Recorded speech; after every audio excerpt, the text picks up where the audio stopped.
Samantala mga kabrigada, sa ibang panig pa rin ang ating mga balita.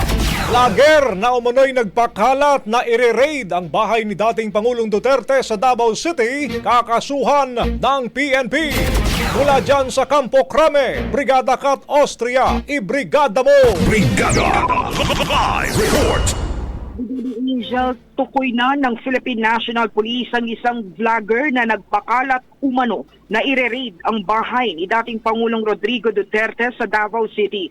Bagamat hindi na pinangalanan, ayon kay PNP Chief General Romel Francisco Marbil, tukoy na ang vlogger at ngayong araw isasampa ang kaso laban sa kanya. Una nang tinawag na fake news ng PNP na may mga tauhan ng Criminal Investigation and Detection Group at Special Action Force na dumating sa Davao para sa gagawing raid.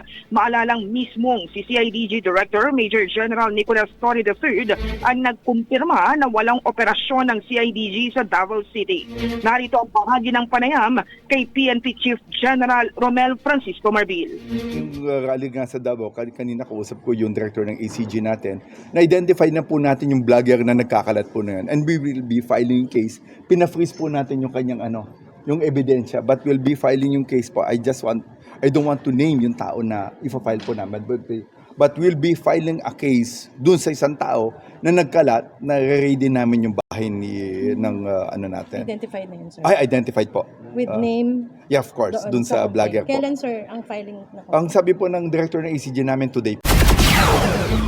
Mula rito sa Campo Crame, in the heart of changing lives, ako si Brigada Kat Austria ng 105.1 Brigada News sa Manila, the Music and News Authority. Ang bahaging ito ay hatid sa atin ng Standout ES4 Capsule. Simulang tuparin ang pangarap ng iyong anak. And stunting now,